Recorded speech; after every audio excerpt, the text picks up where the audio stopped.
WBSSC group সিতে আসা পার্সেন্টেজের একটা খুবই ইম্পর্ট্যান্ট কোয়েশ্চেন। কি বলা হয়েছে না 4.20 টাকার 5% কত। চারটে অপশান দেওয়া আছে। অপশানগুলো আমাকে লক্ষ্য করো যে পয়সায় বাই করতে বলেছে। তাহলে আমরা 5%টাকে যদি ভগ্নাংশে প্রকাশ করি তাহলে কি লিখি না 1/20। এবার 4.20 টাকা, মানে আমরা জানি যে 1 টাকা ইকুয়ালস টু 100 পয়সা। তাই আমরা যদি 4 টাকাটাকে পয়সায় কনভার্ট করে নিই, 4 টাকা ইকুয়ালস টু 400 পয়সা, আর 20 যোগ হয়ে হবে 420 পয়সা। এর 5% বার করতে বলেছে, মানে ইন্টু 1/20। শূন্য শূন্য ক্যান্সেল হয়ে গেল।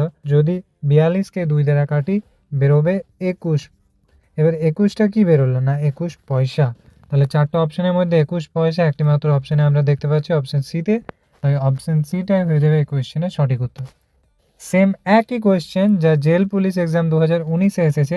যদি প্রথমের কোয়েশ্চেনটা বুঝতে পেরেছো তাহলে অবশ্যই এই কোয়েশ্চেনের উত্তর তোমরা কমেন্টে দেওয়ার চেষ্টা করো।